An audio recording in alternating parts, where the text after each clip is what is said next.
I will call this Tigard City Council and Local Contract Review Board meeting to order. City Recorder Krager, please call roll.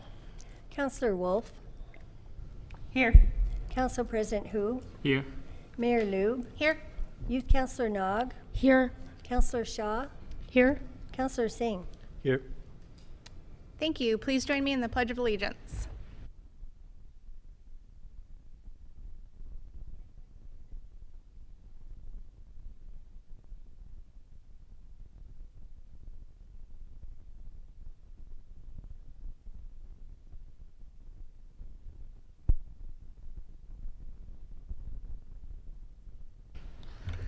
It's really nice to have it sunny. I was seeing some kids in the skate park over there. I was just noticing, summer's coming. Okay. City teammates or fellow councilors, are there any non-agenda items you'd like to add today? Nothing from us, Mayor. Okay. Seeing none, we will move on. Just to announce that there have been two proclamations made. There is an Arbor Month proclamation and a Volunteer Week proclamation for April 16th through the 27th. Super exciting stuff that we're celebrating. Very appreciative of our volunteers. For public comment, if you'd like to call in now, the number is 503-966-4101 to get in the queue. Anyone present wanting to comment should sign up on the form at the front of the room. Assistant City Manager Nyland will join us for previous public comment. You are on mute. Thank you.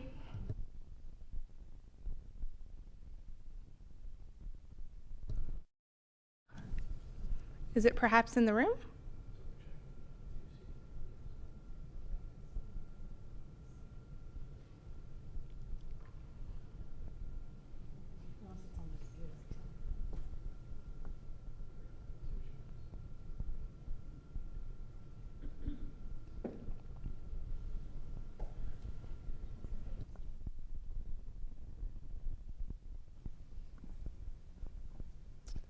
Nicole, can you try to say something, or Emily, just to see if it's isolated to just?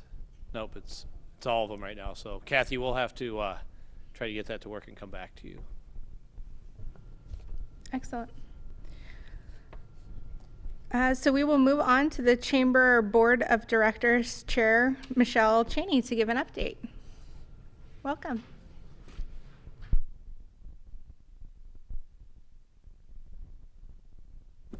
Good evening. Thank you, Mayor and City Councilors. My name is Michelle Cheney. I'm Chair of the Board of the Tigard Chamber of Commerce. I come here monthly to update the Chamber, or to update Chamber activities. I am pleased to announce that we had a Leadership Tigard meeting today, led by our good mayor, and the topic was leadership skills and tools. It was at Broadway Rose, and the graduates heard from lots of local City of Tigard leaders. So thank you for organizing that, Mayor. Our DEI committee will be meeting on April 19th at 9 a.m. at the Tigard Chamber office. Our Government Affairs and Public Policy Committee will be meeting on April 20th at 1:30, and anyone is invited to attend. We are looking for businesses in Tigard who would like to host students for a Workforce Development Day. This is part of our Work Ready initiative. Please reach out if any of you have any interest. Businesses have been hit hard by the pandemic, which we all know. We are steadily climbing back, and many of our members and our own Tigard Farmers Market needs staffing. If anyone is looking for employment, or if you know anyone who is, please visit a chamber meeting to get connected, as our community is eager to hire. For our promoting community, we do have our next Solve Cleanup Committee, or cleanup event, on May 6th from 9:30 to noon, and we are also holding an Earth Day event on April 22nd. Sign-ups are open for both of these events. We have a big weekend on the first weekend of May. May 5th is our annual awards ceremony called Shining Stars, and we honor the volunteers in the community. So please buy a ticket and come out and celebrate with us. And that same weekend, we are also opening our Tigard Farmers Market in the Universal Plaza, and Sunday, May 7th is our first day. We will run through October 29th, And we have a huge amount of vendors this year. We have between 35 and 45 each week. So please come see us. We also appreciate the City of Tigard, who hosts a booth there as well. And we really enjoy seeing all of you come out for that. And we are also in need of a part-time market assistant to run our lovely farmers market. So if any of you know anyone looking for a job every Sunday, we would love to talk to them. And that concludes my update. Does anyone have any questions? There's a lot going on. A lot going on. Excited for the farmers market. Yay, we are too. We are too. And we're excited for Shining Stars. So we hope to see you at both events this weekend. All right. Thank you. Thank you so much. I believe we have sound in the room now. So Assistant City Manager Nyland, let's try this again. Okay, can you hear me now? We can. You guys are lucky because my dogs just decided to have their zoomies, so you might have some background noise. Good evening, everyone. At last week's council meeting, we did receive 3 written comments for public testimony. No one provided comments in person. We had no callers and none by video. Of the 3 written comments, we had 1 person inquiring about removing residential parking zones. And if a majority of neighbors agree, RPZs can be removed. And that information was shared with that community member. We had someone mention the increasing vandalism and graffiti at Washington Square. And I believe Chief McAlpine followed up, and she will mention graffiti in her upcoming dashboard report. Lastly, we had someone provide thoughts about tenant protections, and someone on our team followed up with that community member as well. So just a quick fun fact, since my dogs are inspiring me right now, today, April 11th, is National Pet Day. So just a few facts that might be of interest. Dogs are the most popular pet and are found in approximately 69 million U.S. households. 45 million households have cats. Almost 12 million U.S. households have freshwater fish. And about 10 million households have birds as their pet.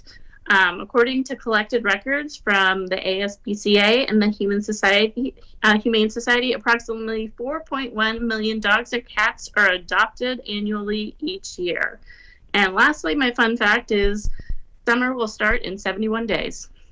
So that's my report for this evening. Thank you. Thank you so much. We will bring up Tigard High School Vice President Bella Jett, who will report on THS events and activities. Hello. Hello, can you hear me? Yes, we can hear you. Thank you. My name is Bella Jett, and as she said, I'm the ASB Vice President of Tigard High School. Today I'm here on behalf of the Tigard High School Leadership Program to give you a quick update on some of the things that have been going on and to answer any questions you guys might have.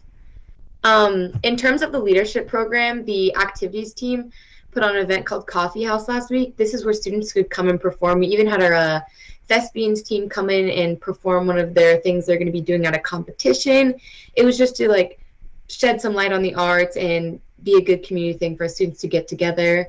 The junior class is working on planning prom, which is going to be coming up at the end of April. The theme is Night Under the Stars. The HR committee is planning one of our biggest events of the year, which is Unity Week. This is going to be the week of April 17th. It's a really good time to learn about a lot of the communities that make up Tigard High School. The sophomore class is planning a kickball tournament for May.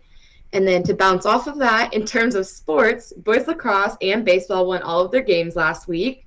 Girls track and field finished first place in their invitational, and boys finished second. Softball and girls lacrosse also had great games this past week, and we have a lot more coming that we're looking forward to. We've been a little bit short on our tennis matches because of the rain, but hopefully with that upcoming nice weather, we'll be able to have some of those games made up. In terms of the arts, choir had a concert last week. They did great as per usual. The theater program is working on its next show, which is going to be the Charlotte's Web, so look out for that and maybe buy some tickets. Service opportunities wise, the National Honor Society is partnering with the American Red Cross again to put on a blood drive at Rise Church in May, so look forward to that. And in general, the quarter is ending on Thursday, so there's going to be no school on Friday, and lots of students are really happy to finish up the quarter. Seniors are getting ready for their graduation. Tomorrow's one of the senior meetings, so that's how it's going. You also sound very busy. Does I anybody? know. We're packing it into the end of the year. It kind of catches up, pretty quickly. All of a sudden it's here. So does anybody have any questions? Yeah, Councillor Shaw. Do you mind repeating the event you have in May at Rise Church? I caught just part of it.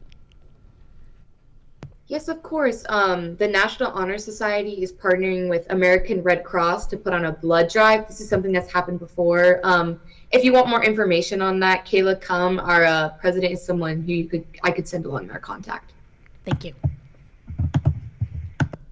Great. Thank you so much for being here tonight.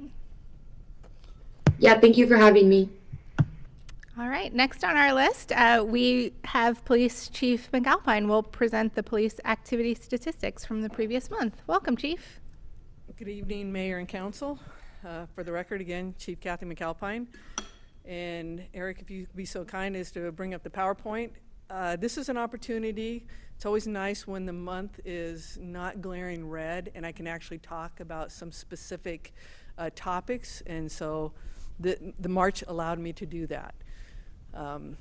And while I'm waiting for Eric to bring that up, other kind of things to note is, again, as we come out of the pandemic and our 40 hours advanced crisis intervention, de-escalation training, we're back on board. We have 4 patrol officers going through that in the month of April. And so again, very excited to continue that, very important training that we could not really do without the levy support. So I wanted to let you know about that. Thank you. Next slide, please. So again, this is an opportunity. I'm going to assume that, in the mayor's office, you've gotten a couple inquiries recently about concerns of graffiti, noticing an uptick. So I can only assume the rest of the council may also be receiving inquiries or can anticipate. And so I wanted to kind of touch on this and of course, for anybody who's listening, to provide them guidance of what they can do. So, some believe that graffiti is a sign of, degrading area, might be crime-ridden, nobody's caring about the neighborhood. Some believe that, graffiti and street art is actually contributing to gentrification, increased appeal in the neighborhood. So we're really going to just peel back graffiti versus art and what we're dealing with here in Tigard and the increase. Next slide, please. So again, acknowledging community concern, and I would just say the numbers appear to actually validate that. We have seen towards the end of 2022 an uptick. The other thing that we've noticed, and I'll speak to it, is more gang-related graffiti versus just general, what we call tagging, is also increased. And just here's some examples that we see on at the Tigard Transit Center, and then, of course, on Copperleaf Lane, some of the tagging that you would see. Next slide, please. So again, as I speak to gang graffiti's on the rise, in different areas we've seen the Hispanic gang Norte 14 and also Sereno 13, along with Eastside Loco. So what we've tried to do, the chiefs and sheriffs have talked, and we've seen just an uptick in gang violence. And to include, sometimes your gang graffiti is the first indication that it's on the rise. And so again, we have seen that as well. And we're communicating, our analyst is communicating. We have an officer dedicated to try and kind of monitor, in particular, gang graffiti, make sure it's documented, make sure that we talk about what we're seeing so that we can come up with strategies. So that's some of the things that we're seeing in our community. Next slide, please. So talking the difference between public and private, and the response is different depending on where we see the graffiti. As you see in the welcoming to Black Lives Matter in Main Street to, I think it's a Broadway Rose that was tagged, and then just a private business on the third picture. And next slide. So on public property, there's a couple of things that people can do. We like to know about it because, again, it kind of tells us, maybe it tells a story of what's happening. We don't want to inconvenience people, so they can do an online report. It's helpful if they, on their phone, they want to take a picture, submit it. That's always helpful. They can also call the non-emergency number, and we'll try and record it that way. Officers can proactively also, as they're driving around, see it, record it, and pass it along. If the community members want to bypass, they didn't see anybody tagging it, but I want it cleaned up, you can call Public Works Service. They have a website on the city website to do that under Public Works Service. Request that, or they can call that number. Disregard the 9 in front of the 503. Apparently that's supposed to be a parentheses. I did not proofread my own work here. But in talking with Director Rager, their goal is always to try and within 24 hours. But also very helpful for them if they get a quick picture so they can, one, see the size of it, maybe really hone in on where this is occurring. So really want to encourage our community members, and if you were inquired about it, is to let us know, not assume that we do know, and we'd rather have over-reporting than under-reporting. And next slide. So on private property, we do have code, and that falls under our code compliance officer, Ken Ross. So if you see whether it's on a fence or on a building, the community members, if concerned, can let Ken Ross know, and again, that either by email or they can submit a code violation online as well. And so just really encourage people to engage and not just get frustrated and assume we already know or that we're just allowing something. We really like to know about it and be able to address it. Generally for the police department has been a community service officer, and right now we don't have one. We're in the process of actively recruiting for a community service officer, so it does fall with our officers. But I do want to encourage, if people don't want to feel like they're tying us up, online report, or at least get it over to Public Works and so that we can get it cleaned up. And then last slide, please. So again, Tigard, we celebrate street art. We have some beautiful art around, and so it's not that we are anti, expression. We just like to see it maybe in this form. But again, it's a simple presentation, but again, I think if we're in our community, there is a concern that is just either the broken windows theory or slowly degradation of maybe our community, and we definitely don't want to have that happen. We take it both from Public Works and the PD, well, all city, and it falls, I believe, within the council goals of the community safety, right? Because if you're going around and you see some of the tagging, whether you think is that gang or what's going on there, will I feel safe to walk and enjoy? And we definitely don't want to give that appearance. So at this point, I am happy to answer any questions on Graffiti 101. Yeah, Councillor Shaw. Thank you, and appreciate the difference between the art and the other art. If you see somebody who's in the process of tagging as a community member, what would you recommend they do? I assume not engage, but just perhaps go to their computers or their cell phone. Yeah, I mean, again, without being totally overt, and if they felt safe, even from a distance, a picture is 1,000 words, but again, distance, don't want to be overt, that would cause attention. But certainly call us in progress. I'm actively seeing somebody tagging, and again, in progress as opposed to after the fact, we'll get a higher elevated. Still not going to be as elevated as some of the other crimes in progress, but definitely want people to call it in as they're seeing it happen. Descriptions are always very helpful because, again, if we get there and the person is left, then if we're doing area checks and we get a good description, that's always helpful. Youth Councillor Nog. I'm just thinking out loud here. Is there any spot like in public property that's really popular for graffiti, and if so, like, has there ever been consideration of turning that spot, if possible, into like a public art display? Because I hope not that people that do graffiti over street art. I think that's some of the last slide that I showed you, the beautiful art that was, kind of commissioned to do this. One, knock on wood, has not been damaged and been well respected by anybody who chooses to do this. Most of the other type of street art that really of artists, we haven't seen that level of detail. It's more of the graffiti and or the gang stuff. And it's been more on, little signposts or generators and things of that nature. So there hasn't been an overwhelming, like there's an artist out there who just wants a canvas and is really talented. And so we haven't seen that yet, to my knowledge.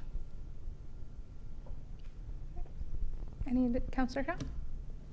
So if the damage is done on private property, and it sounds like Ken Ross is the person to call, is there any remediation for private business owners from how they can go about it? Let's say they don't have the money to repair, or is there something that can be done to assist them? Great question, and I don't know what Ken personally does. I can tell you historically, prior to my arrival 6 years ago, and one of our community service officers was well in tune to that. And even though might be on private property, they would follow up and connect them with resources, meaning paint or connect them. So I knew what we did, that was probably above and beyond by one employee who did that. So it's a great question. I'll reach out to Ken to see what resources they have. But there, it's an opportunity, as always, grassroots. If, people are always looking for volunteering time and things of that nature, if there becomes interest in people that want to go out and try and help, especially with community members, that may not have the resources, I definitely, welcome anybody that wants to try and help our fellow community. Yeah. Yeah, Council President Hu?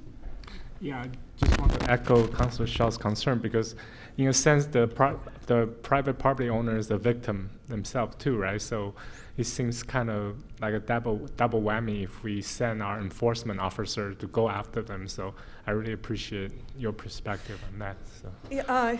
Yeah, in my previous department, we received donations of paint, and we kind of stored it in one of our substations.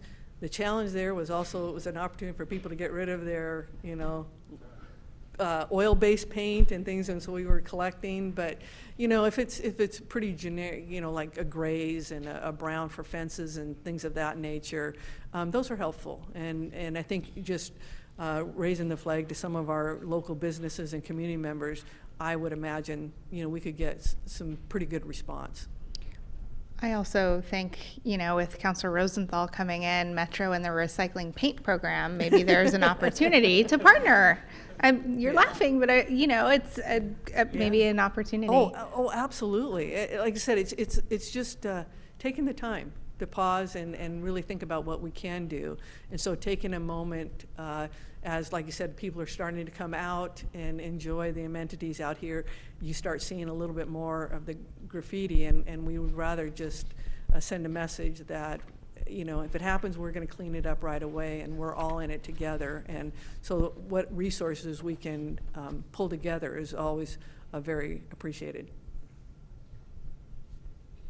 Perfect. Thank you. Any additional questions? No? Thank you very much. so much. We did receive one public comment today from Emily Stewart, expressing gratitude and concern regarding acquiring the hotel in 99W for transitional housing. City Recorder Krieger, were there any additional comments? No additional comments. Okay. Has anyone signed up to speak in person today? No. Network Administrator Thornburg, are there any phone callers in the queue or any requests to comment by video today? None at this time. Thank you so much. We will move on to the consent agenda. The consent agenda is used for routine items, including minutes and approval of contracts or intergovernmental agreements. Information on each item is available on the city's website in the packet for this meeting. Items may be enacted in one motion without separate discussion.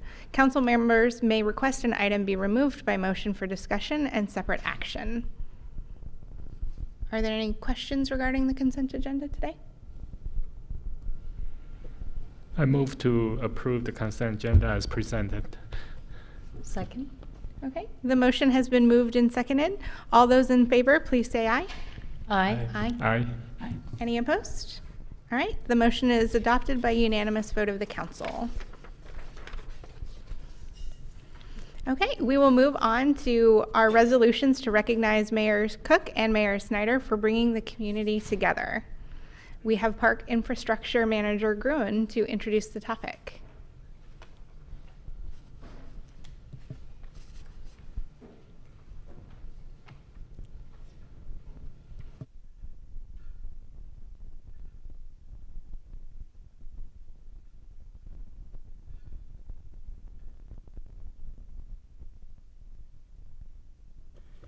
Thank you, Mayor Lube. Good evening. Good evening, councilors. Good to see everybody this evening. Rick Gruen, Parks, Recreation, and Green Infrastructure Manager. I'm here with Jessica Love and Judy Martin, and I'll let them introduce themselves. Good evening, Jessica Love, Community Engagement for the Public Works Department. Hi, I'm Judy Martin. I'm the Community Engagement Coordinator for the Community Development Department. Well, Mayor, as you mentioned, it's a nice evening this evening. We actually have a little bit of sun before it goes down, and it's kind of fitting to talk about all the exciting things in Tigard happening. As you mentioned, we're all very busy. Tonight's theme is about bringing community together, and we're here tonight to recognize the efforts of some of our former mayors, Mayor Cook, and Mayor Snyder. And we prepared, Judy and Jessica prepared a presentation for you. Tonight we want to, as you've over the past year have wanted to find ways to recognize how these mayors have worked hard over the years to bring community together and their vision. They've done that through efforts of bringing community together at Cook Park and efforts and vision to bring community together at Universal Plaza, which will have its grand opening this Saturday. So with that said, what we'd like to do is turn it over to you, Mayor Lube, and Council, if you have any comments about this.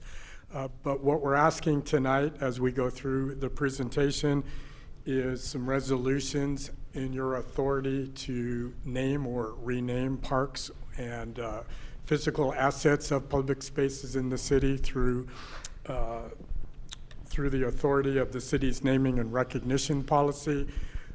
What we're here tonight is to recognize the family of the Cook family, to rename Cook Park as Cook Family Park, and with the dedication of Universal Plaza, the community table to be known as the Mayor Jason Snyder Community Table.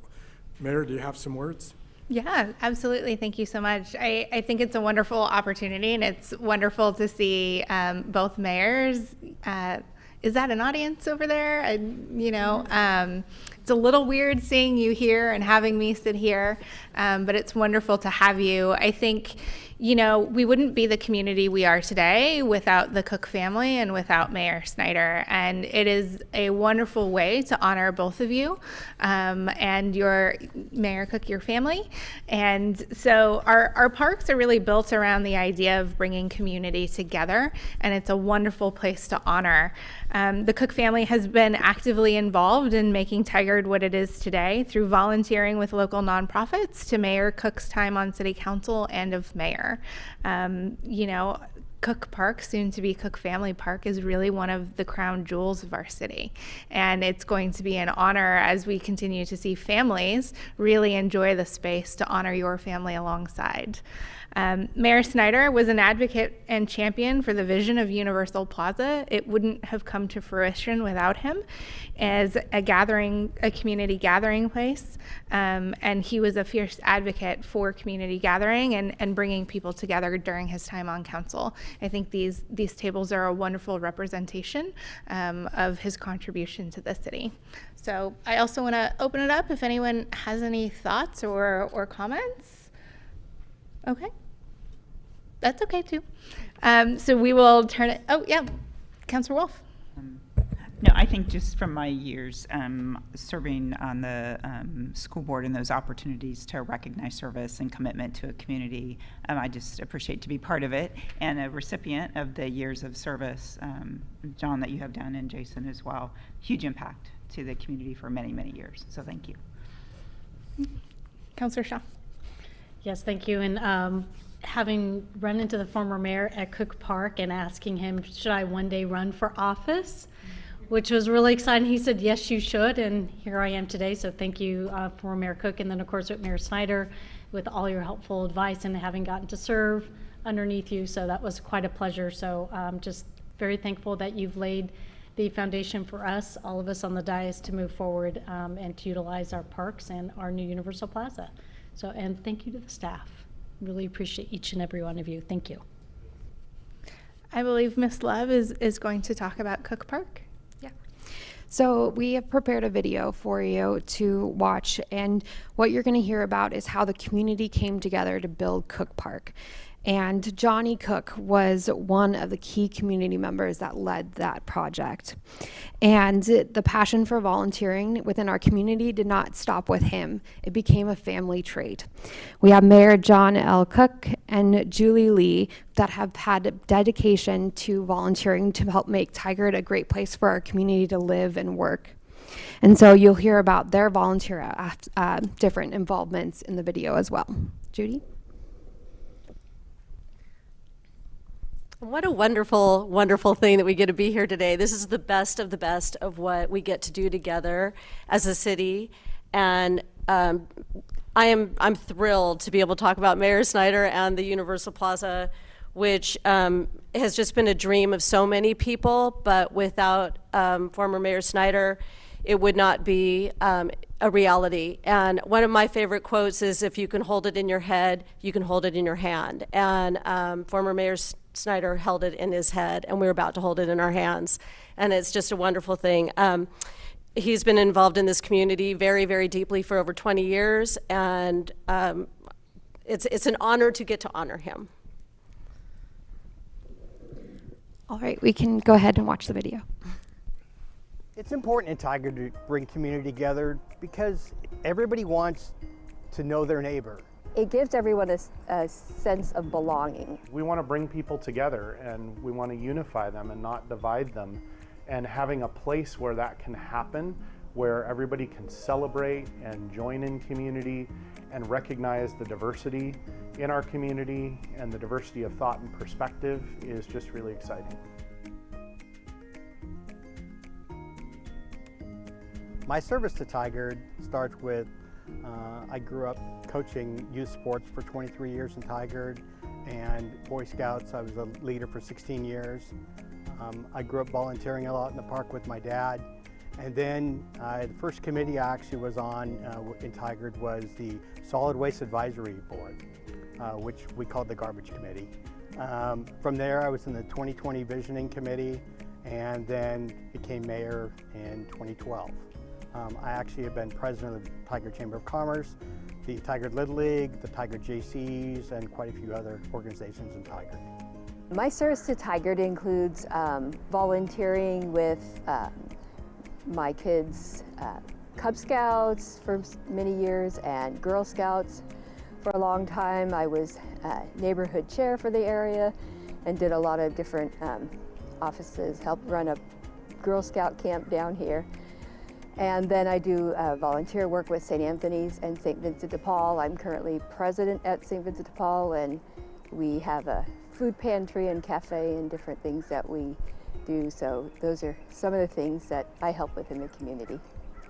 Cook Park in 1962, actually when it started, it was called Tigard Park. The farmer that owned the land down here donated it to Washington County Parks. But Washington County didn't have any money to develop the parks. Tigard had just incorporated and they had a $500 parks budget, and Washington County didn't have any money to develop it. But the problem was, the city of Tigard was only the Main Street area. And the new Tigard High School had been built, and this was out behind that, but it was just so far away, and the city council was not a fan of it. So it actually took quite a bit of people coming and testifying that they thought it was a good thought for the long run and it would make sense, and so they came and finally decided to bring it in. A lot of the service groups, the Jaycees built the very first shelter, the Chamber of Commerce, the Lions Club, they built the different aspects of it, and then the Tigard Park Committee decided to fundraise, and so each year they would have a chicken barbecue down here during Tigard Town and Country Days. And for years they had a barbecue, and they did thousands of pounds of chicken that they would barbecue up and serve down here, and that fundraised, and they used that money to build the restrooms and the playground and everything else. So that along the way is how it originally started. And then 10 years later, after my dad was chair of the park board for 10 years, they actually came to him in 1971 and named the park after him. So the vision was always to be very family oriented. Families could get together, lots of sporting events. They wanted to have sports venues so, you know, kids could play and on different teams, and families could come together for that. You know, they had the dock so they could go fish. So there's lots of ways that it could be really family based and family oriented. My favorite event was helping to run the Girl Scout camp when my daughter was young. My favorite community event and gathering always was the chicken barbecue. Just the smell of that chicken barbecuing and just the number of people volunteering to make it work was amazing. From 2001 to 2004, I served as a reserve police officer in the Tigard Police Department, and I then served on the city's budget committee from 2006 to 2010, and I served as chair of that committee for 2 of those years. And then in 2012, starting in January of 2013, was elected to the city council and served as a city councilor and city council president between 2013 and 2018, and then became mayor in 2019 and served a 4-year term as mayor. The vision for Universal Plaza is a gathering space for all people and really intended to be the community of Tigard's living room. The process to be at a place where Universal Plaza is nearing end of construction started more than a decade ago with many prior city council members and other leaders in our community recognizing the need for this kind of space in and near downtown Tigard and Main Street. It took the effort of many, many people to make that happen, both on the staff side and on the city council side. Finding a site that was suitable, that connected to the Fanner Creek Trail and also to downtown Tigard and would be inviting was challenging. From there, it's taken the effort and resources of countless people championing being here in a place where we have this kind of space. You know, Tigard is a special place, and it's special because of the people, not because of our borders or something about the physical space. It's about the people. And those people gathering and having the right space to have those gatherings is critically important to our community and makes us all better. I just want to invite everyone to come down to Universal Plaza and experience this for the first time in our community. I really invite everyone in the community to come down and see what Cook Park has to offer, whether it's the Butterfly Garden, the Bishop Shekla Shelter for music, or just walking the trails down to the river and seeing the ducks and geese. There's such a wide variety of activities, whether you like kayaking, you like the water, you like hiking. I love coming down here and just walk around in the mornings and enjoy it. There's playgrounds for the kids. Come on down, watch some sports, have a picnic, and come enjoy Cook Park.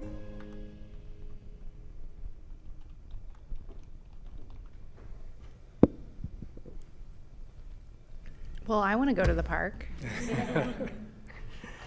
Well, great job, Jessica and Judy, for putting that video together.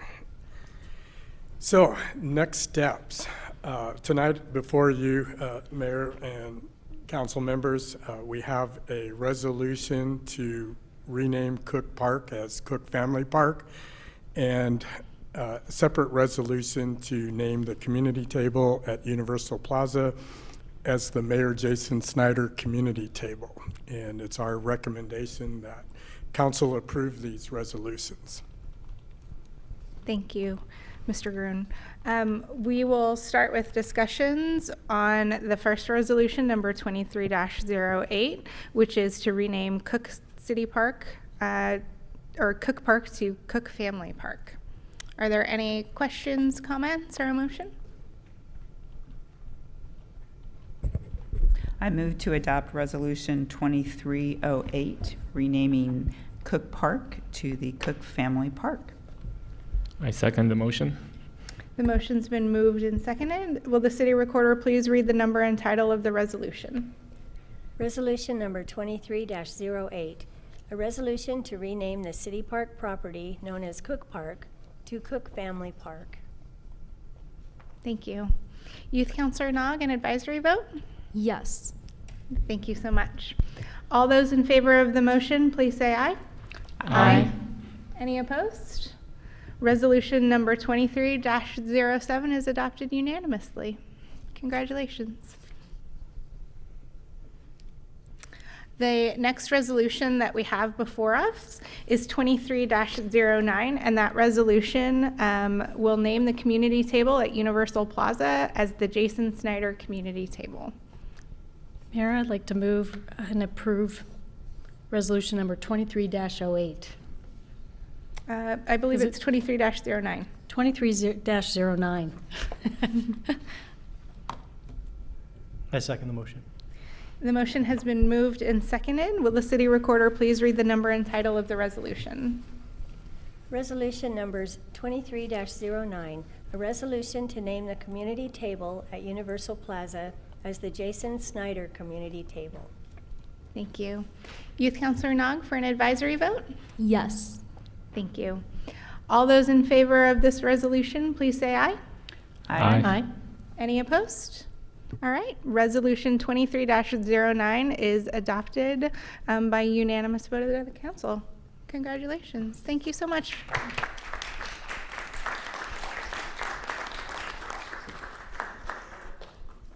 And to wrap this up, Mayor, on Saturday, we'll be recognizing Mayor Snyder at the ribbon cutting ceremony with the dedication of the community table. And later this fall, we will unveil the new sign at Cook Park as the Cook Family Park with the completion of the inclusive playground, and hoping we can get Mayor Snyder to bring back the chicken barbecue for that event. Thank you all very much. Thank you. Next on our agenda, we are receiving an update from Metro Councilor Rosenthal. Welcome.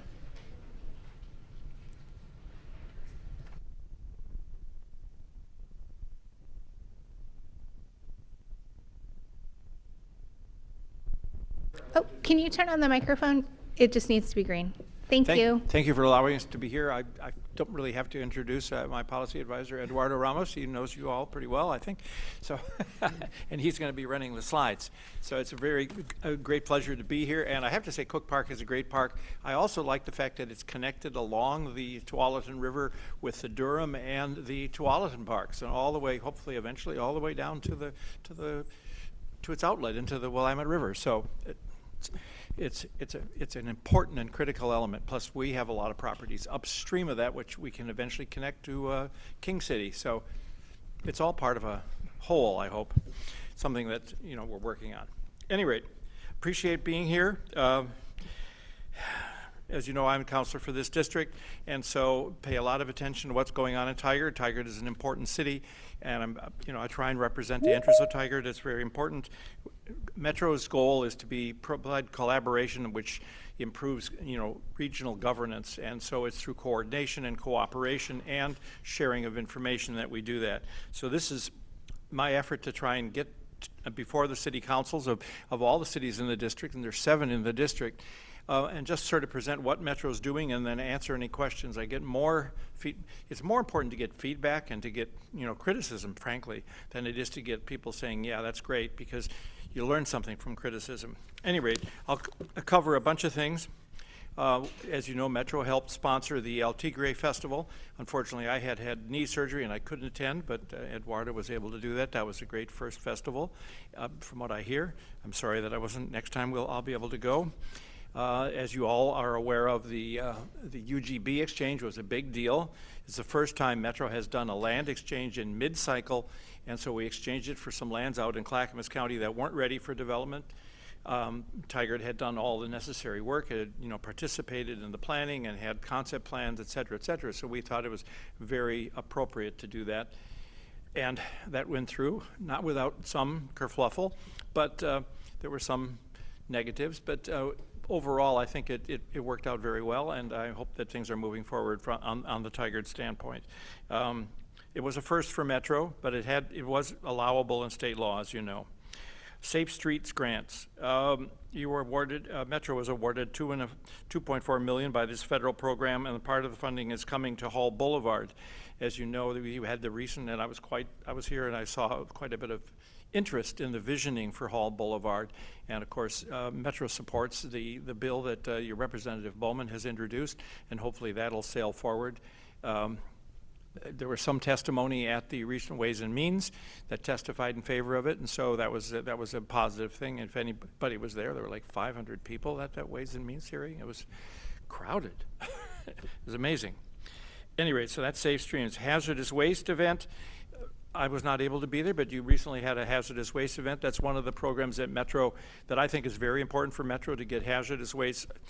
It educates people on what hazardous wastes are, as well as it gets hazardous wastes out of the homes and handles it correctly. So that's an important thing. Housing investments. Housing investments is probably the biggest thing that, one of the two biggest things that Metro is doing. Well, one of the three. Transportation is another one. But housing is one of the biggest investments because we passed the bond issue in 2018, $625 million.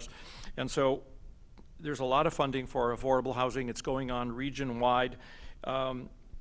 As you know, there's, participated in the Viewfinder. There's been other housing developments that have happened in Tigard and some adjacent to Tigard. Recently, actually tomorrow, there's a grand opening for the Aloha Apartments, which is in Washington County, but is adjacent to Tigard, so it'll help serve some of the Tigard community.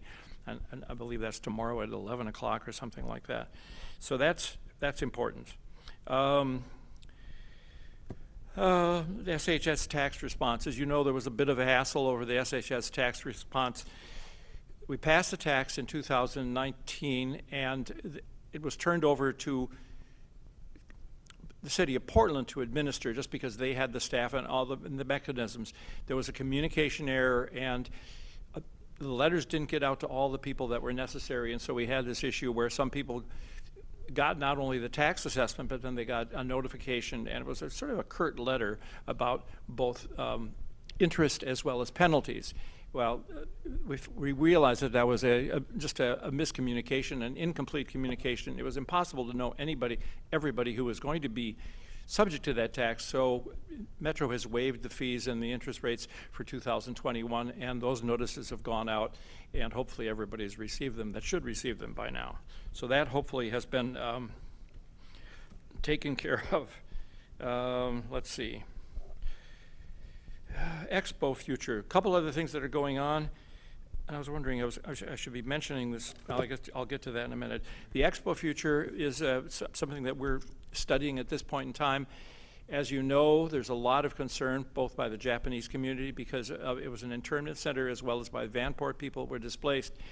We're moving in the direction of creating a regional sports facility in that direction. Now, there probably won't be a specific proposal on the table until the end of 2024, and at least for the foreseeable future, it'll also serve as a kind of, as a place that where you can have exposition centers such as the RV Center or the home show. Eventually that might go away, but there is no plans for it to go away at this point in time. The first step is to have a lot of community involvement to find out what the communities, particularly the Japanese American community and the Vanport community and the minority communities, the Native American communities want in terms of the memorialization of what's happened at the Expo Center site. So that's one of the first things. And then to come up with a consortium of various sporting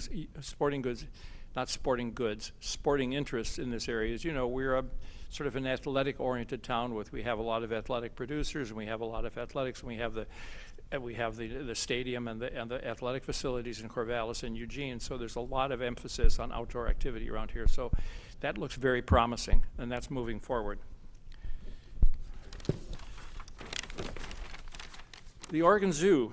Oregon Zoo, a lot of good things going on. I mean, we had a great condor year. We've got another polar bear, which is doing very well. That we finished the bond issue this last year on time and on budget, which is very good. There's more work that has to be done. There's other facilities that have to be upgraded. We have a good orangutan facility and a good chimpanzee facility.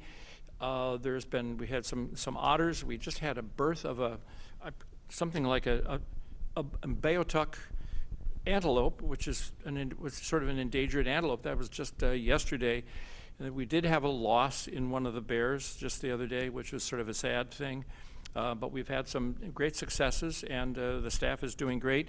Plus, as you know, the Zoo Lights was something that, particularly during the pandemic, it provided a ray of joy for a lot of families during the time when you couldn't go out and use the zoo and you couldn't go to social events. People could drive through the Zoo Lights, and that was a very successful thing. That'll continue. Cleanup efforts. We have the RID Patrol. We've had that for a long time. We had a special grant from the legislature for $10 million, which allowed us to enhance the RID Patrol. And I don't know if you don't see it in Tigard so much, but if you go downtown Portland, you will see a lot more areas being cleaned up. You will see areas that have been cleaned up and so forth. We have here, one of the things we have for cleanup, and I missed a little bit of what you were talking about when I came in, but there is, of course, there are funds available for community cleanups, small grants for cleanups. It's the Regional Refresh Program, and I have a couple cards here. So the regional, and I have one in Spanish as well. So these are small grants up to $5,000 for people who want to get rid of things like, you mentioned the Metro Paint. Well, maybe you want to paint over some graffiti, okay? We have Metro Paint, there's some donations for that, as well as the small grant program. It's a community. It's limited to, I believe, nonprofits and community groups and small businesses. Solid waste, so there's a lot of cleanup activities going on, a lot of resources that are available. And of course, you know, if you have an area that needs cleaned up, call RID Patrol. And they were up to, at one time during the pandemic, they were up to about a 90-day lag time before they could get to something, 60 to 90 days. Now they're down to about 2 days. So if they call, if there's a particular problem, you can get them out there very quickly. Solid waste, we have a great solid waste team. Solid waste is an interesting issue, as you know, because we have a very unique solid waste system in this region where we have a mixed public-private situation, and so setting the rates every year is always somewhat challenging. The rates, they're now discussing the rates. There seems to be, what was talked about last year was trying to level out the rates so that there would be certainty in what the rates would do. They'd be raising someplace between 7 and 8% with the regional systems fee every year. It turns out, of course, that's probably less than what inflation has affected the haulers and everybody else. So there's some, shall we say, squeezing of revenues and incomes on this issue, but that is in the process and it has not been completely decided. Metro will be working with the various stakeholders, which includes the waste collection agencies, which includes the cities, to talk about this and where the rates go. Not necessarily you're going to make if you make the haulers happy, you're not necessarily going to make the cities happy, because you have to negotiate with the haulers and pass on the rates to the people. So there's a balancing act there, but we will be working, Metro staff will be working with it. We also have some work that has to be done on some of our facilities, such as Metro South, which has some safety issues and some other, technical issues. It's a smaller place. So, I do want to cover homelessness and jobs a little bit. Homelessness, as you know, in 2018 we passed that, and we originally planned to do 3,900 units. We're on track, ahead of budget, to probably facilitate a total of about 800 more units than that, so maybe up to 4,700 units, which is good. It doesn't solve the entire problem, as you know. It's something that takes nonprofits, it takes the cities, it takes the state, it takes, and obviously the governor is very concerned and has been passing a lot of measures aimed at supporting, getting getting rid of homelessness and providing more housing. The projections are that we have, maybe close to 100,000 housing units short over the next 10 years for the whole state, and we're working on, and as Tigard is working on, providing a lot of those housing units actually out on the west side there, about in River Terrace too. So there's a lot of work that's going on in this area. Creating jobs, probably the biggest thing that's going on in the jobs is as you know, trying to find industrial sites that are ready for development and being available, particularly now with the CHIPS Act, to get funding available and sites available so that companies that want to expand or want to build new facilities have the availability of building those facilities.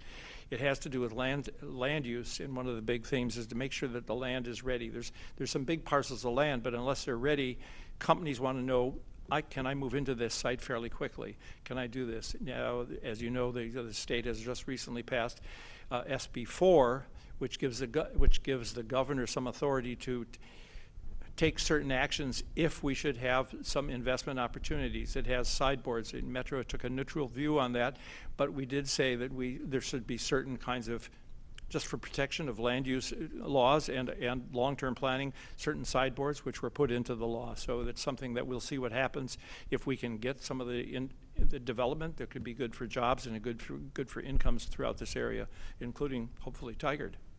And finally, grants and what's available. As you know now, the Nature and Neighborhoods grants are open for bidding at this, or open for proposals at this time.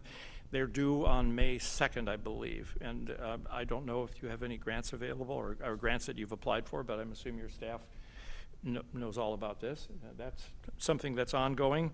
The Regional Refresh Fund I already mentioned. And then there's general sponsorships for educational placemaking programs and events, and these can be requested from parks or from solid waste. They're usually small grants just for local community organizations if they want to have a special event or a special continuous certain event to sponsor some community things. These usually are small, like I said, small grants, usually less than $2,500, but they go to helping with events, and they come usually from the individual programs at Metro. So obviously we can talk about transportation. The Hall Boulevard is of biggest concern here. As you know, Metro is also involved in the discussions over tolling. That's something that everybody is concerned about, and of course the Interstate Bridge project. All of these are something that the legislature is trying to get money for that, and Metro has been working with, and we have representatives on the Interstate Bridge. Council President Peterson represents that, and so trying to make sure that we move forward in a thoughtful and constructive manner on all of these matters. And I could answer specific questions on that if there is. I think that pretty much covers it. Let's see. Like I said, every day we're trying to work together to try and make sure we understand what Tigard's interests are and how we can do better to coordinate, how we can do better to help and provide information and aid in coordinating between the various cities, because all the cities are different. They have slightly different needs, but you have boundaries that you share, and you do have sometimes issues and sometimes clashes over certain subjects and things like that. So that's what we're here for. I guess I would open it up to, did we cover all the slides? I was sort of only half paying attention. I sort of half memorized it, but thank you. So I guess I would open up to any questions or any comments or any feedback you would like to give. Yeah, I just want to start by thanking you and thanking Metro for your partnership and creativity in the first ever land swap. We are in such a housing crisis, and I appreciate our Tigard teammates and Metro coming together to really come up with a creative solution to tackle this problem. And so we're excited to continue to provide different types of housing and move forward in doing our part in the region. So thank you for your partnership in that. Council President Hu? I want to follow up on Mayor Loop's comment and also thank you for the land swap, and especially appreciate the approval condition of we having to focus on public transit as part of the condition for land swap. So that's very important to me. And just one quick comment and one question. Comments on the Metro housing tax collection process. And I just went through that again, and for me, it's not the most intuitive way of filing for that. So just a feedback. It shouldn't be that difficult for government to get money from taxpayer. But okay. And the second a question is, so Councilor Wolf and I met with one of those solid waste service providers, and they did raise the concern that Metro might be unnecessarily building their own solid collections facilities. They probably hinting as a jurisdictional grab stuff, but they also hinting that that may not be necessary for Metro to build another facility, and if they did, it's going to increase the rate of our residents. So I know you talk about there's a lot of balancing act involved. So can you just tell us a little bit about the benefit or the need for such a government-owned facility? So just help understand why you are thinking about building one when the providers say you do not need one. So, well, I think what the providers say is that, and I think their position has been, we bought 2.5 years ago, we bought a piece of land out in Cornelius because there is some sense that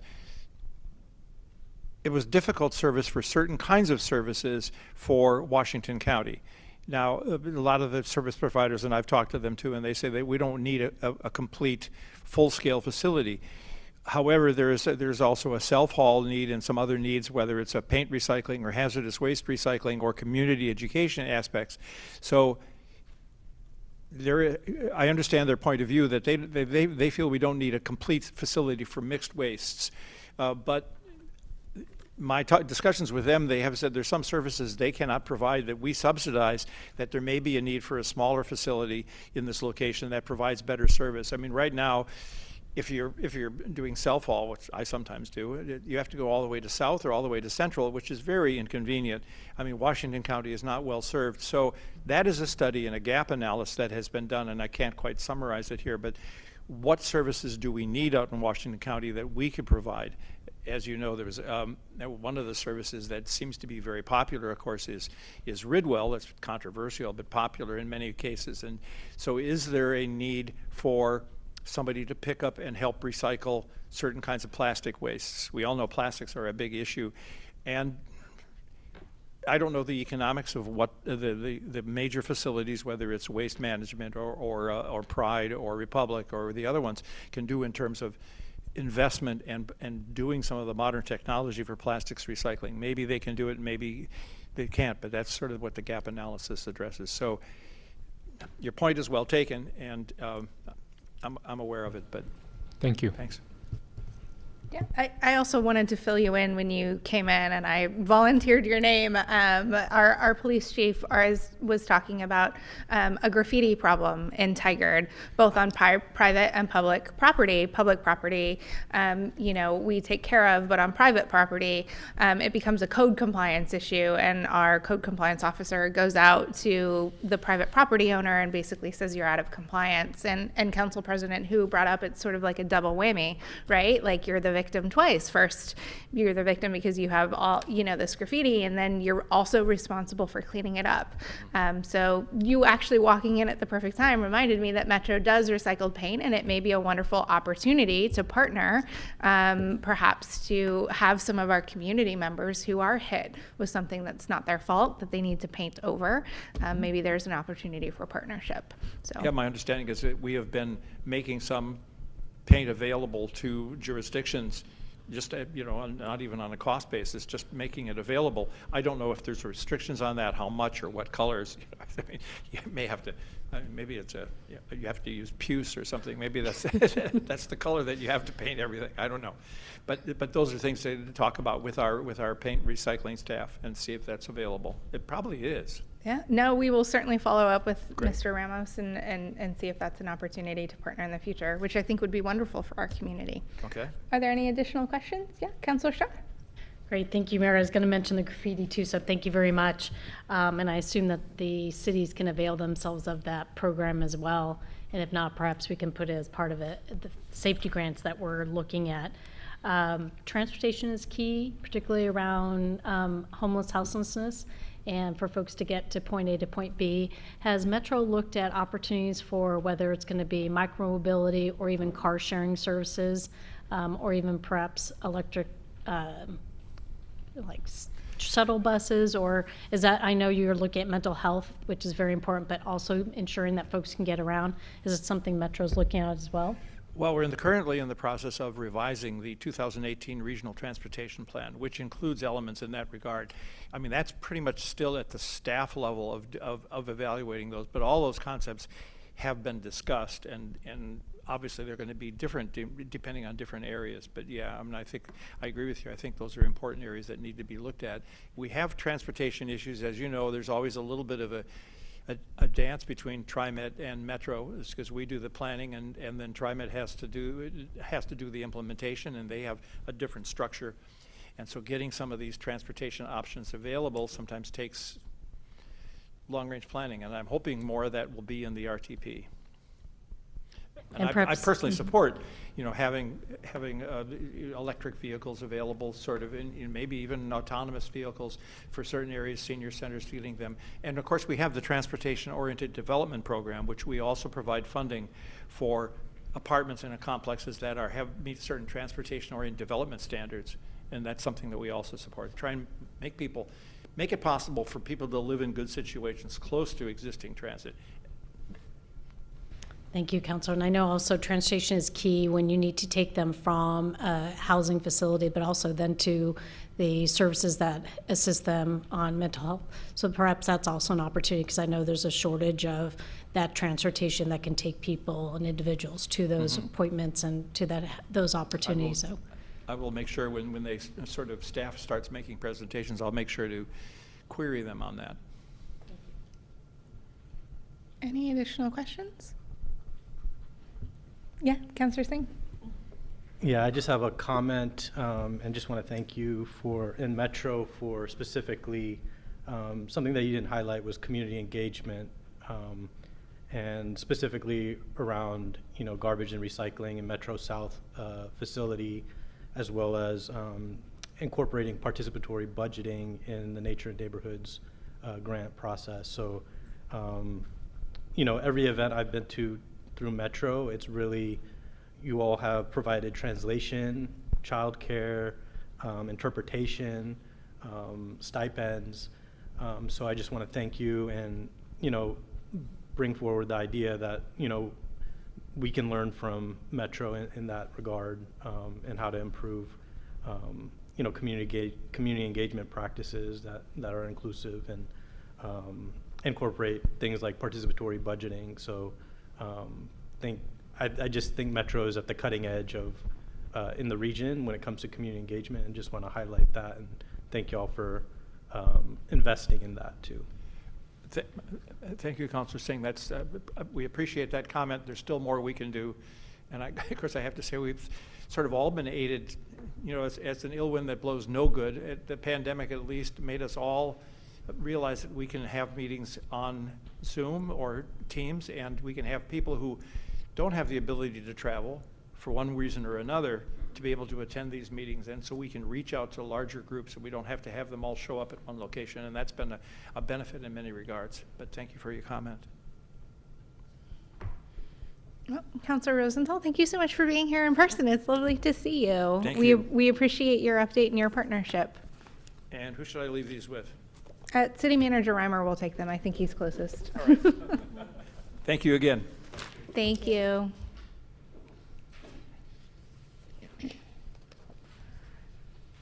Next on our agenda, we don't have any non-agenda items, but we do have an administrative report from City Manager Reimer tonight. Thank you, Mayor. Good evening, Mayor, councilors, members of the community, and my teammates. I want to start by congratulating both the Cook family, Mayor Cook, Mayor Snyder, for your efforts over many years, and for your family's efforts and what it means for Tigard. And so I've learned a lot just through this process, and know, working directly with Mayor Snyder, obviously, but then also learning more and more about the Cook family. So congratulations and thank you.